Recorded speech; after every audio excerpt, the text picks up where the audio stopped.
Assalamualaikum warahmatullahi wabarakatuh.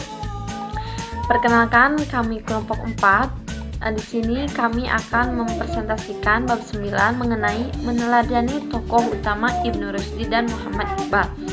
Yang pertama yaitu Ibnu Rushdi. Di sini saya akan memaparkan sedikit riwayat hidup dan keteladanan beliau. Nama lengkap beliau adalah Abu Al-Walid Muhammad bin Ahmad Ibnu Rushdi. Beliau lahir pada tahun 520 Hijriah atau 1126 Masehi di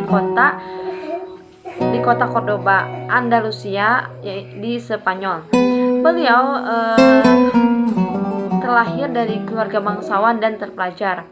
Ia termasuk sosok ilmuwan yang memiliki semangat tinggi di dalam belajar dan sehingga terdapat suatu riwayat yang menjelaskan bahwasannya dirinya tidak pernah terlepas dari membaca buku kecuali di malam pada saat orang tuanya wafat dan di malam pertama hari pernikahannya.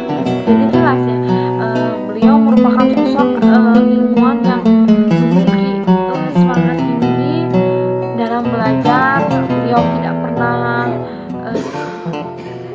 lupa untuk membaca. Beliau selalu membaca dan membaca.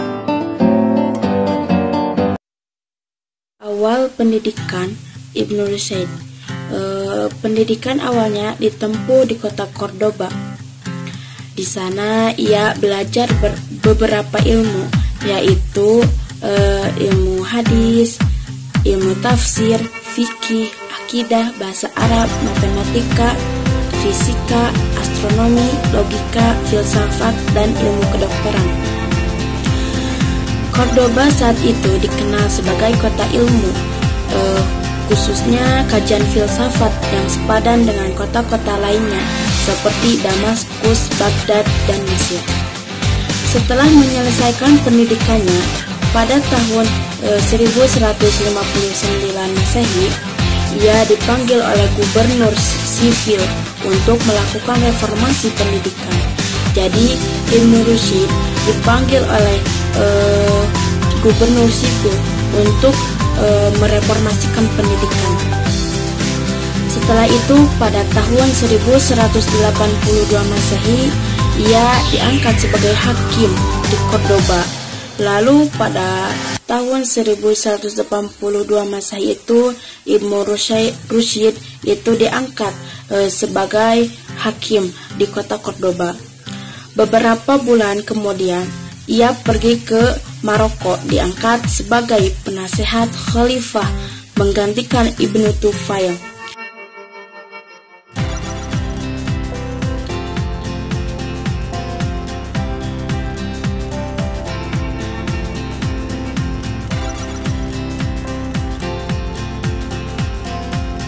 Ibnu Rushdi memiliki banyak karya, dan karya Ibnu Rushdi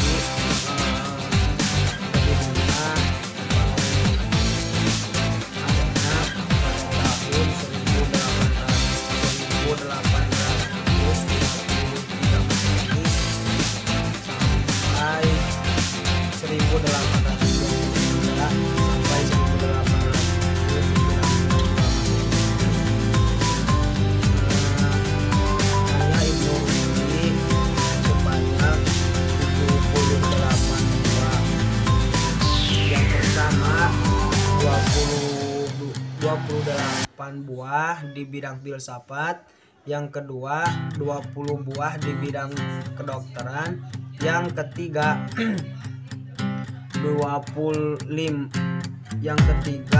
buah di bidang teologi, yang keempat 8 buah di bidang hukum, yang kelima 4 buah di dalam astronomi, yang kelima 2 buah dalam sastra, yang keenam 11 buah dalam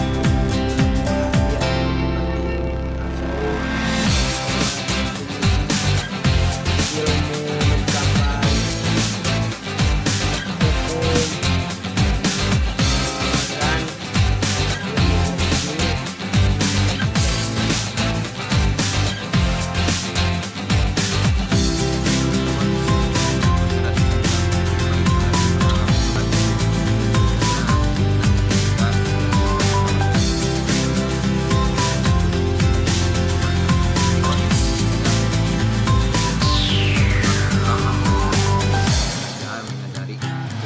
tuanya dan merehabilitasi nama baiknya. Pada tahun 595 Hijriah atau 1198 Masehi, di usia 72 tahun ia wafat di Maroko. Lalu jenazahnya dibawa menuju Cordoba.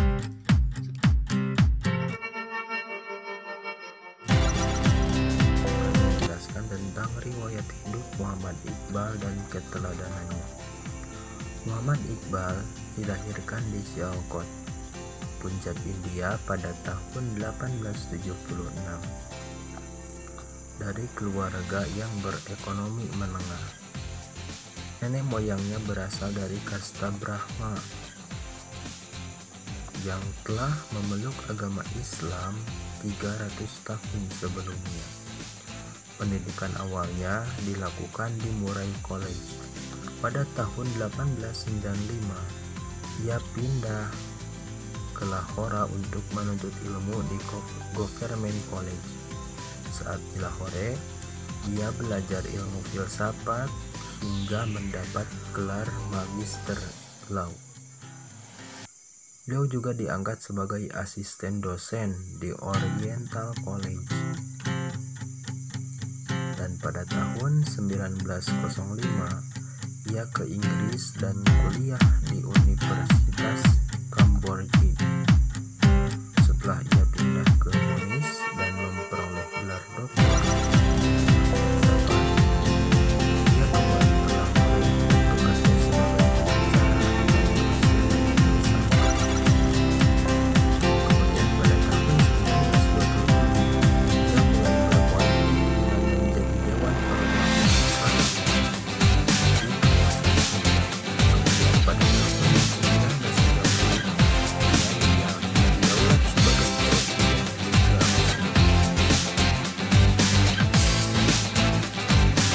Muhammad Iqbal memiliki pandangan yang luas mengenai umat Islam.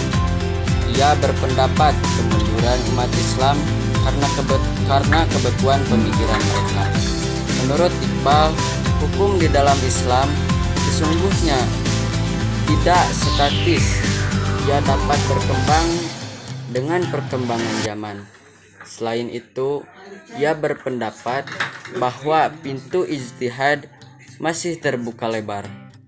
Oleh karena itu, seorang muslim harus menggunakan akalnya semaksimal mungkin. Mungkin sebagaimana anjuran Al-Quran yang memerintahkan manusia untuk berpikir dengan akalnya mengenai keadaan alam semesta. Tentang intisar hidup menurut Muhammad Iqbal. Jadi menurut Muhammad Iqbal, intisar hidup adalah gerak dan hukumnya adalah menciptakan. Oleh karena itu, beliau menyerukan kepada umat Islam bahwa umat Islam harus membuat dunia baru atau dalam kata lain inovatif, baik dalam teknologi, sains, atau perekonomian dan lain-lain. Berbeda dengan dunia barat, beliau memandangnya bahwa dunia barat itu mengutamakan pengetahuan tetapi cenderung meninggalkan tujuan agama. Dalam kalau paham nasionalisme, menurut beliau itu kurang sependapat pada paham nasionalisme, karena paham nasionalisme yang dibentuk oleh Barat itu cenderung lebihnya ke paham ateisme dan materialistis. Nah, pemikiran Muhammad Iqbal yaitu menyerukan umat Islam itu harus inovatif, itu disebut juga dalam kata lain pemikiran dinamis. Sekian dari saya. Wassalamualaikum warahmatullahi wabarakatuh. Muhammad Iqbal adalah seorang penyair dan juga seorang filosof. Pemikirannya mengenai kemajuan serta kemunduran umat Islam begitu mempunyai pengaruh yang sangat besar. Beliau memiliki banyak karya, diantaranya yang pertama yaitu The Development of Metaphysics in Persia, yaitu perkembangan metafisik di Persia, yang merupakan disertasinya. Yang kedua yaitu The Reconstruction of Religious Thought in Islam, yang merupakan hasil ceramahnya di berbagai universitas di India. Beliau wafat pada tahun 1938, tepat pada usia 64 tahun.